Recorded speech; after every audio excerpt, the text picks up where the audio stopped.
시청자 여러분 안녕하십니까. 12월 16일 시사정담 시작하겠습니다. 시청자 여러분, 국민의힘은 비대위원장 선임을 둘러싸고 한동훈이냐 아니냐를 놓고 치열한 논쟁을 벌이고 있습니다. 18일 국회의원과 원외 당협위원장 등 200여 명이 참석하는 당협위원장 회의를 열어서 최종 의견을 모을 예정인데요. 배종찬 인사이트K 대표님과 찬반 여론과 속사정을 알아보도록 하겠습니다. 배 대표님, 네. 15일에 국민의힘이 비상의원총회를 열었어요. 예. 그 자리에서 찬반 경론, 그러니까 한동훈 법무장관을 비대위원장으로 선임하는 것이 타당하냐 아니냐를 놓고 아주 치열한 네. 경론을 벌였다고 하는데 어떤 의견들이 나왔습니까? 아마 친윤하고 비윤 간의 견해차가 꽤 컸던 것 같아요. 그렇죠. 친윤 쪽에서는 이제 한동훈 장관 이야기가 나왔습니다. 예. 이제 그런 이유가 가장 큰 이유가 뭐 다른 대안이 없다는 거겠죠. 지금 김기현 전 대표가 이제 물러나고 난 이후에 비대위 체제가 됐습니다. 예. 그러면 뭔가 이 비대위가 해야 되는 역할이 뭐 무겁습니다. 총선 역할도 해야 되고 예. 당장의 공천관리위원장도 비대위원장이 이제 임명을 하는 겁니다. 예. 그러니까 인재영입위원장, 공천관리위원장, 또 비대위원장, 여기다가 이제 선거가 본격화되면 선대위원장까지. 예. 그럼 이게 이른바 이런 것들을 다 해나갈 사람이 누구냐? 그러면 이제 친윤 쪽에서는 대통령과의 관계가 중요하기 때문에 지금 김기현 전 대표도 사퇴하는 마당입니다. 예. 그런데 대통령과의 관계도 중요한데 이른바 지지층들도 결집해 나갈 수 있는 예. 총선 파괴력이 있는 사람을 암만 생각해도 한동훈 외에는 없는 겁니다. 그래서 이제 그런 얘기를 하는 것이고 비윤 쪽에서는 아닙니다. 왜냐하면 비윤 쪽에서는 내놓고 한동훈 아니다 이렇게 반대는 안 하지만 지금 우리가 총선에 할 일이 많습니다. 그 다음에 뭐 원칙론적인 그런 이야기를 합니다. 그러니까 뭐 이 용산과 당이 수평적 관계라 해야 되지 이게 수직적 관계면 되겠느냐 예. 뭐 이런 발언들을 합니다. 근데 이제 중요한 것은 이게 이제 비상의원총회라는 겁니다. 그러니까 결과적으로는 비상의원총회에서도 한 사람으로 모아지지 않는 것은 지금 마땅한 대안이 명확하지가 않아요. 그러니까 고 박사님도 많은 이런 정치 경험들을 해보셨고 비대위가 보수정당에서도 여러 차례 있었습니다. 가장 이제 그래도 우리 시청자분들이 기억하시는 성공적인 비대위 모델은 2011년에 이명박 정권에서 지지율이 이제 폭락하는 그런 상황이 옵니다. 예. 그때 뭐 한나라당도 그렇고 민주당 쪽도 마찬가지였어요. 그때 이제 한나라당에서는 정권 재창출을 하기 위해서는 그래도 박근혜라고 하는 구심점이 있고, 그러니까 선거에 영향을 미쳐주는 사람이고, 바로 다음 대선 후보이기도 하죠. 예. 그러니까 박근혜 비대위원장이 금어지고, 뭐 이상돈, 김종인, 그 다음에 이준석, 이런 뭐 다양한 레인보우 색깔의, 무지개 색깔의 그런 비대위원들을 불러다 모아서 혁신을 한다고 이렇게 추진을 하면서 그래도 2012년에 대선 앞두고 총선 이기고 대선을 이겼습니다. 예. 그게 가능했는데 지금은 어떤 상황이냐면 방송과 언론에서 보면 많이 거론되는 사람들이 어떤 사람들이냐면 인용환, 그 다음에 안대희, 그 다음에 한동훈, 원희룡, 그리고 김한길. 예, 김한길. 뭐 일부에서는 이제 권영세 이름까지 나오는데 자 이렇게 보면 뭐가 임팩트가 있는 사람이 있냐면 뭐 인용환도 전 혁신위원장이니까 또 기용된다 하더라도 사실은 이미 또 한 차례 지나가 버린 셈인 거죠. 효과가. 그러다 보니까 한동훈밖에 없는 거예요. 그러니까 이제 한동훈에 계속 매달리는 이유는 뭐냐면 한국갤럽의 차기 정치 지도자 조사를 하면은 국민의힘에서 단연 넘버원입니다. 이재명하고 별 차이도 아니에요. 예. 그래. 이재명하고 맞짱 뜰 사람은 한동훈밖에 없어. 이렇게 이제 데이터상으로 판단할 겁니다. 그런데 궁금해지는 게 하나가 있는 것이 이게 국민일보가 한국갤럽, 그러니까 차기 정치 지도자 조사를 하는 조사회사도 한국갤럽, 이 국민일보와 국민일보 30주년인가 35주년 조사를 한 이 회사도 갤럽입니다. 근데 여기서 보면은 한동훈 장관의 출마에 대해서 어떻게 보느냐고 물어봤더니 출마하는 것이 좋다는 응답이 38%예요. 네. 출마하지 않는 것이 좋다가 46%입니다. 왜 그렇게 나오죠? 그래서 이거는 국민의힘 지지층들은 단단히 뭉쳐졌는데 네. 중도 외연 확대가 안 되는 거예요. 그러니까 이제 그게 한계가 있는 거 아닙니까? 그렇죠. 그래서 많은 분들이 궁금해하시는데 제가 데이터상으로 분석하기로는 한동훈 장관이 지나칠 정도로 윤석열 대통령의 의중만 따르는 그런 인물이 될 가능성이 없다. 그러면은 그 이전에 김기현 전 대표 같은 용산 출장소다 또는 윤심 아바타다 이 낙인을 벗어나기가 힘들거든요. 근데 실제로 그런 것이 국민의힘 지지층에서는 뭐 압도적입니다. 한 장관 출마에 대한 긍정 여론이. 그런데 자 이걸 보시면은 TK와 PK 대구 경북에서는 출마하는 것이 좋다는 것이 43 절반이 안 넘어요. PK에서는 50 절반 정도밖에 안 돼요. 아니 TK에서 그래도 한 60, 70 안 돼? 대구에 갔을 때 동대구역에서 3시간 동안 사인회도 했지 않습니까? 네. 그러니까 이게 믿기지가 않는 겁니다. 그 다음에 대구 경북에서 출마하지 PK에서는 네 부정 여론이 긍정 여론보다 높지 않습니까? 그렇습니다. TK만 그나마 조금 출마에 대한 긍정 여론이 부정 여론보다 높은 거고 그렇죠. 나머지는 다 부정 여론이 더 그렇습니다. 높은 이유가 어디에 있는 거예요? 바로 그러니까 지지층만 지지하고 그렇죠. 열광한다는 그 얘기예요. 그렇죠. 지금 선거는 지지층 갖고 하는 거 아니지 않습니까? 바로 그 말씀, 바로 그 부분입니다. 그래서 대구 이 조사에서도 대구에서 출마하는 것이 좋다가 43, 출마하지 않는 것이 39니까 출마하는 것이 좋다는 게 압도적이지가 않아요. 네. 그래서 이건 다른 것보다는 한동훈 장관이 두 가지, 세 가지 이유가 있었는데 첫 번째는 뭐냐면 한동훈 장관이 출마를 한다고 해서 과연 이게 엄청난 선거에 해오리 바람이 불 거냐. 예, 이 부분에 그렇죠. 대한 기우가 있는 것 같아요. 예. 우려가 있는 것 같아요. PK 지역도 마찬가지고. 그래서 과연 비대위원장을 맡는 것이 맞느냐. 그러니까 비상의원총회에서도 한동훈 장관 쪽으로 모아지지 않는 게 이건 너무 지나친 위험한 도박일 수가 있거든요. 자칫 잘못하면. 그렇죠. 그러니까 한동훈 장관이 그만큼 인기가 있고 역량이 출중하고 또 국민의힘 지지층이나 보수층이나 대통령 지지층의 이 관심을 기대를 한 몸에 받는 건 맞는 이야기인데 그것과 선거 전판의 이 체스판을 정말 조직적으로 효과적으로 능수능란하게 해야 되는 데 있어서는 한동훈 장관이 경험이 없단 말이에요. 경험이 일천한 한동훈 장관이 어떤 상황이 벌어질지 모르고 그러면 한동훈 장관이 야당의 공세를 받아서 도 검사 법무부 장관 비대위원장이에요. 김건희 여사에 대해서는 말할 수 있어요. 김건희 여사에 대해서는 지적할 수 있어요. 당에 대해서는 용산에 대해서 당무 개입이나 이런 것에 대해서 저항할 수 있어요. 이래버리면은 한순간에 무너져 버릴 수도 있거든요. 그러니까 이런 우려가 나오고 있는 상황인 거죠. 그래서 어제 의총에서도 지금 김성원, 지성호, 김석기 의원 이 세 사람이 나와서 한동훈 장관을 비대위원장으로 추대해야 한다 이렇게 주장을 하고 나섰는데 그렇죠. 다 친윤들이에요.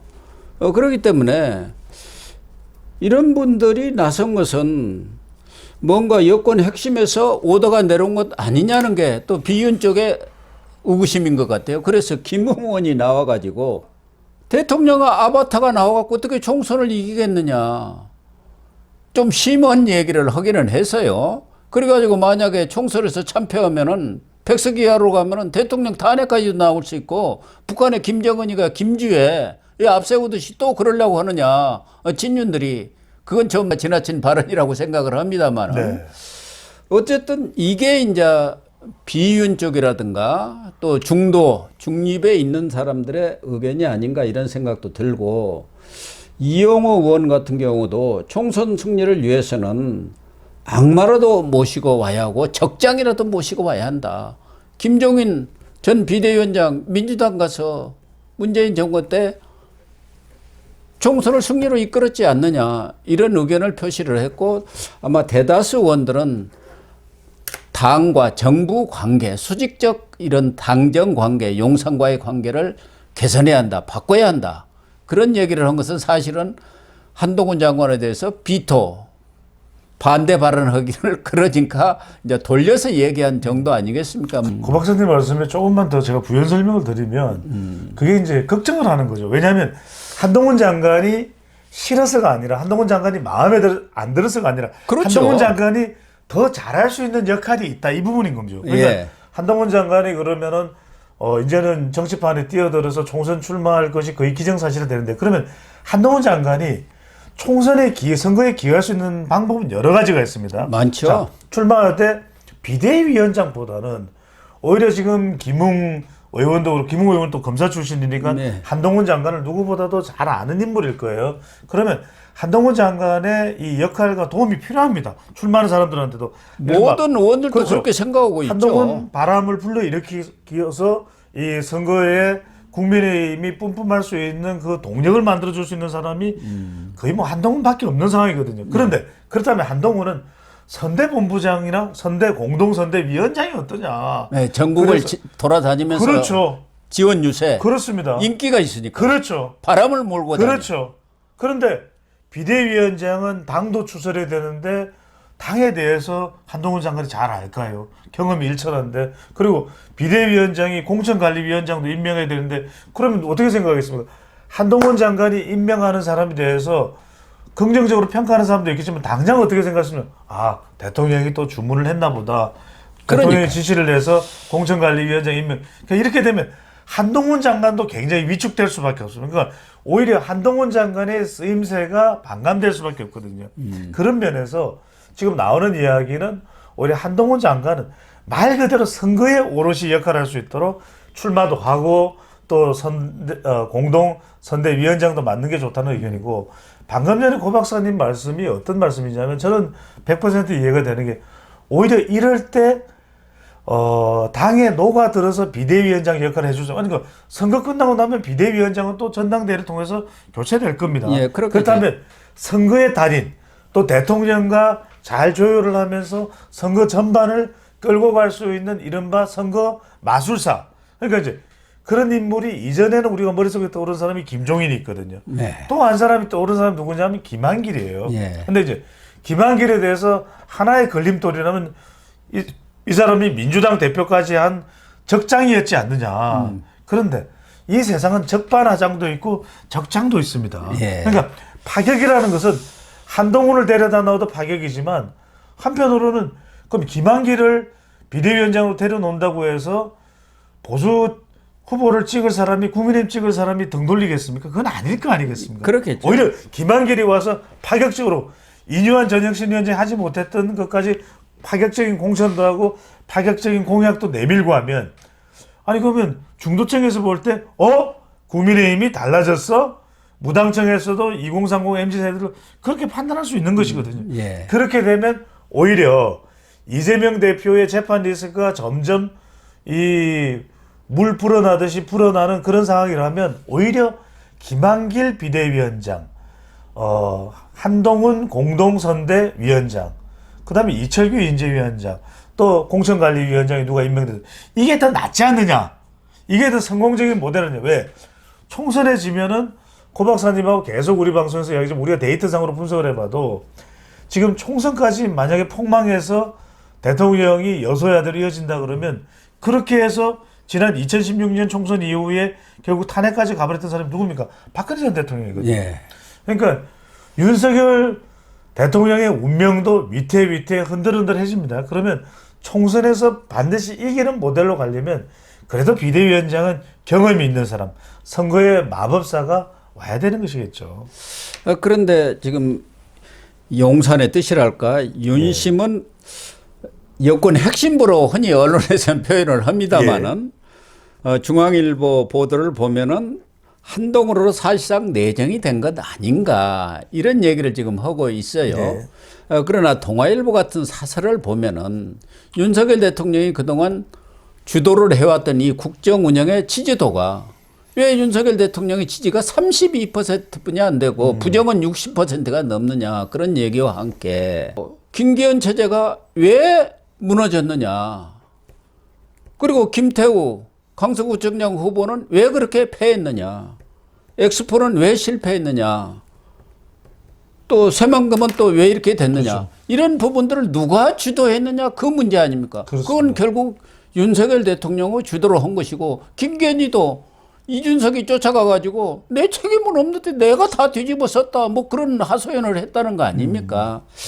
이런 부분을 놓고 보수 언론까지도 대통령이 지난번 강서구청장 보선 이후에 국민은 다 옳습니다.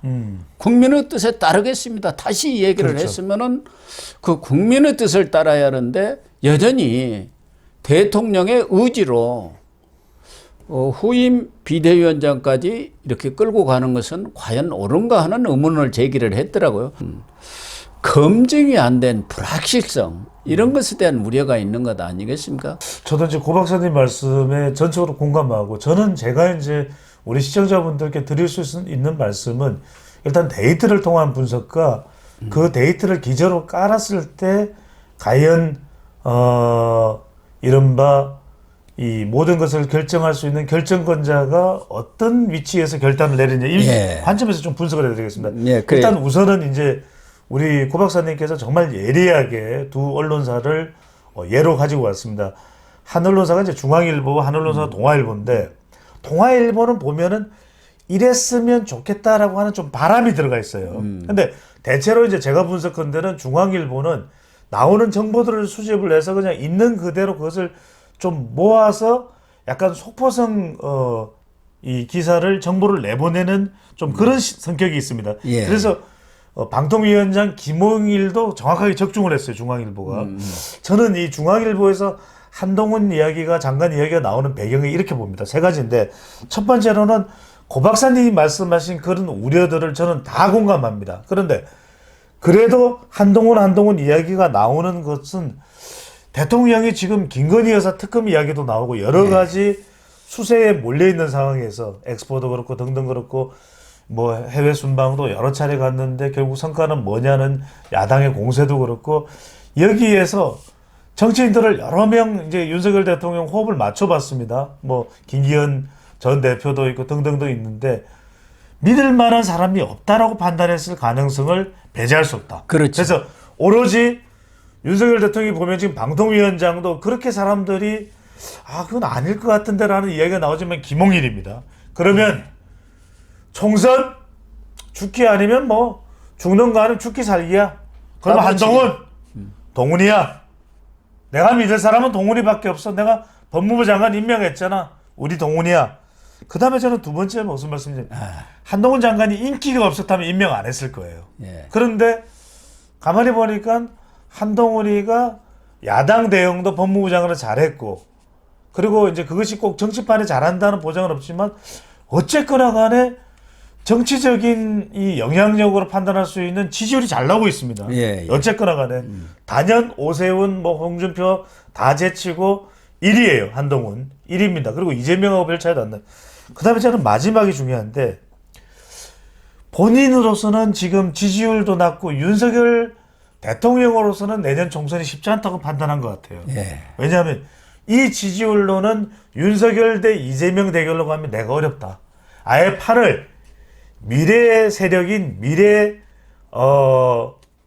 주자가 될 수 있는 미래 권력이 될 수 있는 한동훈 대 이재명 대결로 몰아가자. 그래서 계속해서 수사 결과 그렇죠. 검찰의 구형이 나오니까 한동훈이 전면에 나서서 비대위원장도 되고 북치고 장구치고 다 하면 이른바 야당은 전부 다 한동훈을 겨냥할 거다. 윤석열이 아니라. 그러면은 이재명 대표도 이제는 검찰이 법무부 장관이 날 죽이려고 비대위원장까지 맡았군요. 이럴 거거든요. 예. 그러니까 이른바 한동훈 대 이재명 대결로 만들어서 이재명 심판론으로 총선을 가자. 이런 판단을 한 거 아닌가라는 분석을 해봅니다. 배 대표님이 말씀하신 첫 번째, 두 번째도 당연하지만 예. 세 번째 예. 지금은 윤석열 대 이재명 대결이 돼버린 상황 아닙니까? 그렇죠. 그런데 윤석열의 지지율이 높지가 않아요. 이대로 가면 안 돼요. 이게 판을 뒤집어야겠다. 그렇죠. 판을가리를 해야겠다. 예. 그러려면 한동훈을 내세워가지고 대 이재명 대 한동훈. 세대 교체의 의미도 있는 거 아닙니까? 그렇습니다. 그래서 미래 세대와 낡은 세대. 그렇죠. 그리고 피의자와 그것을 수사하는 또 그것을 심판하는 한동훈 이렇게 대비를 시키면은 국민들이 누구를 선택하겠느냐. 한동훈을 선택할 가능성이 많다. 이렇게 그렇죠. 판단한 것 아닌가. 고 박사님 여기에 또 하나가 뭐냐면 또 하나 변수가 이낙연 전 대표도 계속 그 이야기 하거든요. 이렇게 한 달에 여러 차례 재판받는 사람이 어떻게 민주당의 대표를 하냐. 그러니까 이른바 협공도 가능합니다. 예. 한 번도 이낙연 전 대표가 보면은 윤석열 대통령은 또 공격을 해요. 아, 윤 정부 이러면. 근데 한동훈은 공격 안 해요. 예. 그러니까 한동훈과 이낙연 전 대표는 또 어떻게 보면 총선에서 공동운명체가 돼서 이재명은 잡자. 그러면은 민주당의 대선 후보는 이낙연이 되는 겁니다. 예. 한동훈 후배, 자네하고 나하고 한번 대선 경쟁 해보세요. 이렇게 되면 완전히 총선판부터가 딴판이 돼버리거든요. 또 하나는 예. 뭐 윤석열 대통령이 직접 나설기는 현 상황에서는 어렵지만 그렇죠. 이준석도 한동훈은 일체 비판 안 하고 오히려 계속 칭찬하는 그런 상황 아닙니까? 그러니까 만약에 한동훈 비대위원장으로 이렇게 체제가 완전히 바뀐다 한다면은 이준석도 신당을 잔류입니다. 만들 잔류입니다. 아무런 명분이 없고 잔류 가능성이 잔류예요. 높지 않겠느냐. 잔류입니다. 그렇다고 한다면 예. 이준석도 끌어안는 그런 신의 한 수가 될 수 있다. 그렇죠. 이런 판단을 한 거 그러니까 아닌가. 윤석열 대통령하고는 합할 수가 없지만 예. 그렇죠. 윤석열 대통령이 이제 용산이니까 한동훈 비대위원장이 되면 이준석 전 대표도 명분이 없어요. 지금 다 나갔잖아요. 다 나갔잖아요. 김기현, 이제는 장제원, 윤핵관도 나가버리고 권성동도 불투명하고 다 지금 대통령이 교통정리하고 있는 상황에 한동훈이 들어서면은 세대교체가 되는 셈이거든요. 그렇죠. 이준석도 떠날 이유가 없어요. 한동훈 카드가 그런 면에서는 상당히 설득력이 있는 겁니다. 그렇습니다. 여러 가지 불투명성이 있는 거고 또 검증이 안 됐다는 예. 그런 우려도 있습니다만은 윤석열 대통령이 이것은 판을 뒤집어야지 그렇죠. 적당한 사람 내세워가지고 이건 안 된다고 판단한 거 아니겠습니까? 그렇죠. 만약에 한동훈 장관에 대한 당내의 어떤 비토 분위기가 많이 형성이 된다고 한다면 이제 대안을 찾아볼 수밖에 없는 거 아니겠습니까? 그래서 윤석열 대통령이 15일 날 귀국을 했기 때문에 예. 주말을 통해서 아마 다양한 의견을 듣지 않을까 그런 생각이 듭니다. 한동훈 장관이 만약 아니라 한다면 지금 대안으로 거론될 수 있는 사람이 가장 유력하게 될 수 있는 사람이 원희룡 장관하고 그렇죠. 김한길 국민통합위원장 정도 아니겠습니까? 김한길 국민통합위원장 이분은 민주당에서 오신 분이고 민주당 대표까지 하신 그렇죠. 분 아닙니까? 네. 그렇기 때문에 한동훈 장관이 만약 비대위원장이 된다 한다면은 김한길 국민통합위원장이 공관위원장이 돼가지고 인연이 없어요. 그러니까 그러니까요. 그냥 과감하게 사실은 한동훈 장관이라 윤석열 대통령의 하기가 어려운 차도살인이라지 않습니까? 차도살인. 그렇죠. 인연이 없으니까 과감한 이 공천 작업, 물갈이를 할 수가 있는 상황이 될 수도 있지 않겠느냐. 그럴 가능성이 상당히 높을 걸로. 김한길 위원장이 무슨 다시 정치할 분도 아니지 그 않습니까? 미친 게 없어요. 예. 게다가 그렇게 과감하게 할 수 있는 사람이 지금 국민의힘 내부를 둘러봐도 없어요. 없죠. 그런 상황에서 지금 뭐 예.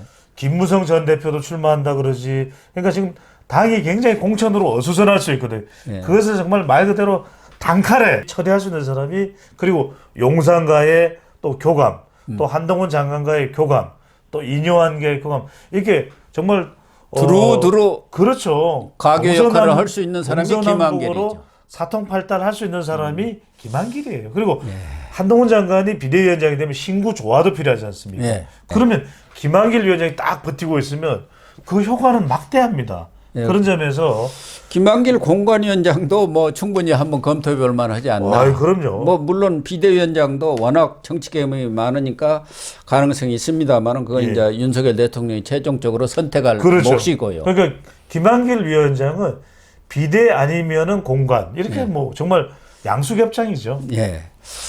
오늘 시청자 여러분들께 우리가 특정인을 뭐 지지하는 게 아니고 이런 전혀 아닙니다. 당내외에 있는 다양한 시각들이라든가 이런 것들을 좀 전달해 주면서 예. 판단의 어떤 근거랄까 이런 것을 보여준다 이렇게 이해하시면 될 것 같습니다. 왜 그런지를 과학적으로 설명드리는 겁니다. 예, 예. 사회과학입니다.